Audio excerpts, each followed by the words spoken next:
The example of the apostles when Christ calls them sets before us a number of examples, patterns. The first is their example in the way that they abandon everything.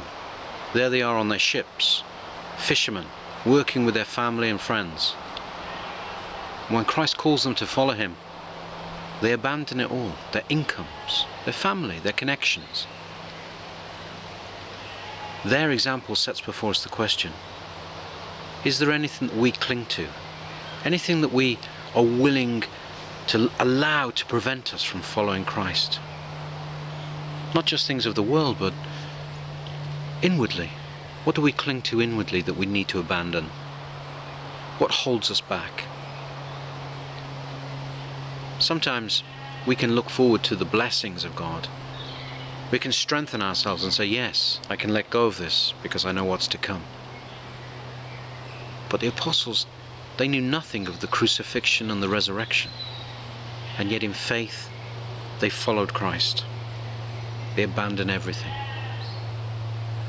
We mustn't allow our insecurities, our psychology, our worldly concerns to convince us that we're not being wise, that we're not being sensible. And the example of the apostles also is a reminder of their martyrdom. All but John were martyred.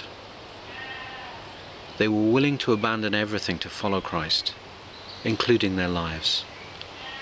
Their physical lives were laid down, abandoned, in order that they could follow Christ. We're called to practice a kind of daily living martyrdom. If we can't abandon such simple, superficial, worldly things, what hope can we have that, if called, we would be willing to lay down our lives? But we should be comforted. We have Pentecost, we have the outpouring of the Holy Spirit. We no longer just act in the strength of our own faith. We act with the support, the encouragement, the power of the Holy Spirit.